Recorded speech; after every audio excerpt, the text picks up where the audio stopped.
Welcome to our US briefing show. Today, we're kicking things off with a shocking art theft at the Louvre, a daring 7-minute raid that saw thieves snatch priceless jewelry from the French Museum's Apollo room, using an external freight elevator and an angle grinder. The culprits escaped on motorcycles, leaving behind a trail of damaged but historically significant treasures, including Empress Eugénie's crown.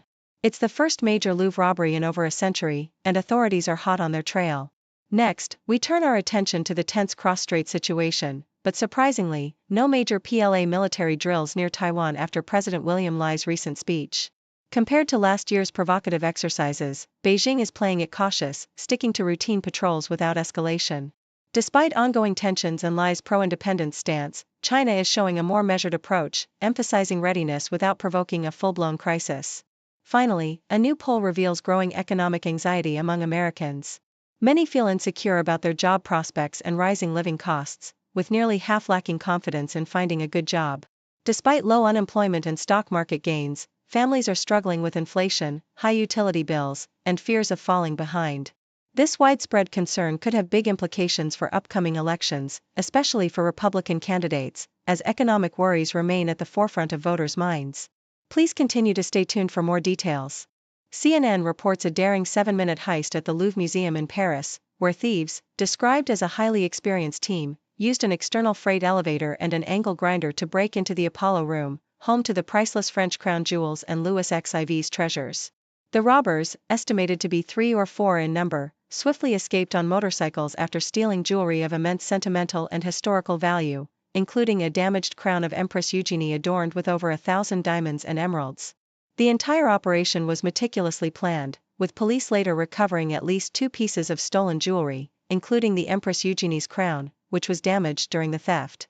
Witnesses recounted hearing loud noises and security guards shouting for evacuation, as the museum was evacuated without injuries. The incident, occurring at the museum's opening time, has prompted a thorough investigation, with authorities confident they will apprehend the perpetrators and recover the stolen artifacts. The Louvre, a symbol of global cultural heritage, was closed for the day to preserve evidence, marking one of the most audacious art thefts in over a century, reminiscent of the infamous 1911 Mona Lisa robbery.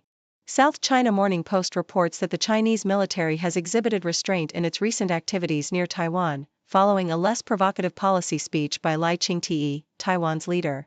Unlike last year's aggressive drills involving 153 sorties, the PLA's current presence remains moderate, with only 7 to 27 sorties daily, and no large-scale exercises so far in October. Analysts suggest that China's military is prepared to respond swiftly if Lai's rhetoric or actions escalate, but the current calm indicates a strategic decision to avoid provocation, especially as Lai's speech this year avoided explicit calls for independence, positioning Taiwan as the Republic of China without provoking Beijing's ire.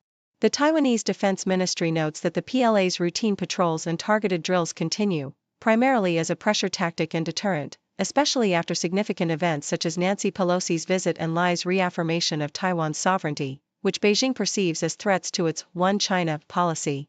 The Associated Press highlights growing economic anxiety among Americans, with nearly half of adults now doubting their ability to secure a good job amid inflation and economic uncertainty under President Trump's administration. Rising costs for groceries, housing, healthcare, and energy are fueling widespread stress, with electricity bills and gas prices particularly burdensome. Despite a relatively low unemployment rate, public confidence in the economy remains fragile, and many Americans feel their financial situation is stagnating or worsening. Trump's economic approval remains low, especially among independents and younger voters, who are less confident about their prospects for homeownership and retirement savings. The poll underscores a disconnect. The economy shows signs of resilience, but public perception is marred by inflation-driven expenses and political turmoil, leaving many feeling insecure about their financial futures. CNN reports that the Department of Homeland Security's recent social media post calling for immigrants to remigrate has ignited controversy and drawn comparisons to far-right extremism. The term, with roots in Nazi ideology and conspiracy theories like the Great Replacement, has historically been associated with racist and ethno-nationalist agendas aimed at ethnic cleansing or large-scale deportations. Experts warn that the word functions as a dog whistle, signaling extremist groups and fueling xenophobic narratives. The DHS's casual use of remigrate echoes past policies of forced removal and ethnic exclusion, raising alarms about the normalization of language with violent and racist connotations. Critics emphasize the importance of understanding the history behind such terms, which have been exploited by far-right groups to justify acts of terror and systemic discrimination, making the DHS's choice of language a potentially dangerous and provocative signal in the current political climate.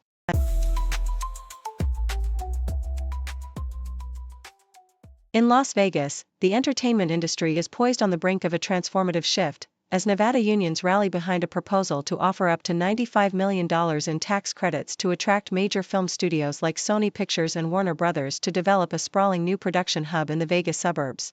This ambitious project, which promises to generate 19,000 construction jobs and revitalize tourism by drawing a new wave of movie-related visitors, akin to the impact of Atlanta's Hollywood of the South, faces stiff opposition from local unions and political groups who argue that the hefty subsidies are fiscally irresponsible. Critics point to the success of Georgia's film tax credit program, which has spurred a boom in production and tourism but at a significant cost, with critics emphasizing that the return on investment is often minimal, and public funds could be better allocated to education and healthcare. Meanwhile, supporters believe that a thriving film industry could diversify Nevada's economy and boost tourism, especially as the state grapples with a decline in visitors, by transforming Las Vegas into a cinematic destination that rivals other entertainment hubs nationwide. Across the Pacific, China's economic outlook remains cautiously optimistic, with former Vice Minister Zhu Guangyao asserting that the country can sustain annual growth rates of 4.5 to 5% over the next 5 years. As China prepares for its upcoming 5-year plan, Zhu emphasizes the role of emerging industries like artificial intelligence and robotics in supporting high-quality development, despite setbacks caused by U.S. export restrictions on advanced semiconductors. He highlights China's impressive energy capabilities, generating over 10,000 terawatt-hours of electricity, more than the US, EU, and India combined, and reaffirms the nation's commitment to environmental goals, including peaking carbon emissions by 2030 and increasing renewable energy capacity. These developments come amidst global geopolitical tensions and a shift in climate policies, with China positioning itself as a resilient and sustainable economic powerhouse, even as the United States backtracks on its climate commitments under the Trump administration. Meanwhile, in Georgia, the rapid expansion of data centers fueling artificial intelligence and cloud computing is raising alarms over energy demand and rising electricity costs. Georgia Power's unprecedented request for about 10 gigawatts of additional capacity, enough to power over 8 million homes, primarily serves the burgeoning data center industry, which has become a national leader in data center construction. This surge has sparked intense debates among regulators, environmental advocates, and local communities, who worry about soaring utility bills and the environmental impact of increased fossil fuel reliance. Public hearings are drawing widespread concern, with activists urging the state to ensure that data center operators pay their fair share of energy costs and to accelerate the transition toward renewable sources. As Georgia's elections approach, the political landscape could influence future policies on utility regulation, potentially reshaping how the state manages its energy future amid the digital revolution and climate challenges.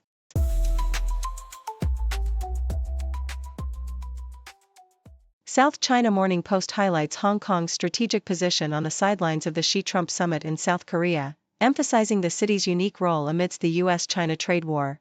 With no natural resources, Hong Kong's greatest asset is its status as a part of China under the one country, two systems policy, which grants it the freedom to serve as an international financial hub and a global economic gateway. Chief Executive John Lee Ka-chiu has the opportunity to leverage this by inviting international leaders and advocating for Hong Kong to host foreign dignitaries, emphasizing the city's significance beyond its resource limitations. Recent diplomatic moves, such as China hosting international leaders in cities like Tianjin and Hangzhou, demonstrate a strategic shift to showcase regional cities' importance. The article suggests that Hong Kong can further capitalize on these opportunities by positioning itself as the ideal venue for high-profile visits, especially with upcoming visits from France, where the city's unique status and facilities could be highlighted. This approach could reinforce Hong Kong's image as a vital, distinct Chinese city capable of hosting influential global leaders, thereby enhancing its international standing amid geopolitical tensions. Thank you for tuning in. The content above showcases the latest briefing reports and analytical synopses, thoughtfully curated by the 6Do team. These insights stem from a wide array of reputable media outlets, think tanks, government sources, and specialized experts worldwide. We encourage you to explore these sources for a comprehensive perspective. Keep in mind that while the content may not always align with the official standpoint of 6Do Brief, it's not meant to be taken as absolute directives for decision-making. Comprising seasoned media professionals, learned scholars, and accomplished scientists, the 6Do team embodies a trailblazing, fully independent media entity. To customize 6Do Brief to meet your professional needs, you have the option to subscribe to a diverse array of briefings on our website, 6dobrief.com. Regardless of your location, you can conveniently receive 6Do Brief via email.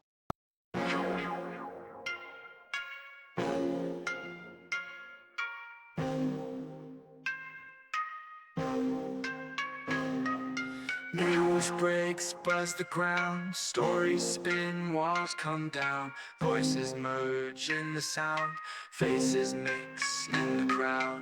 Broadcasters paint the scene, world events on our screen, every link a different theme, words collide in the stream. 6 degrees connect the dots, background stories more than us. Hear the voices rise aloud, truth unveils in every spot. Cultures clash across the globe, spin the threads in a strobe. Every story wears a robe, truth and lies in their code. Journalists dig real deep, secrets out, they don't sleep. Every angle they will keep, in the news we take a leap. New perspectives day by day, hidden truths come to play. In the background shades of gray,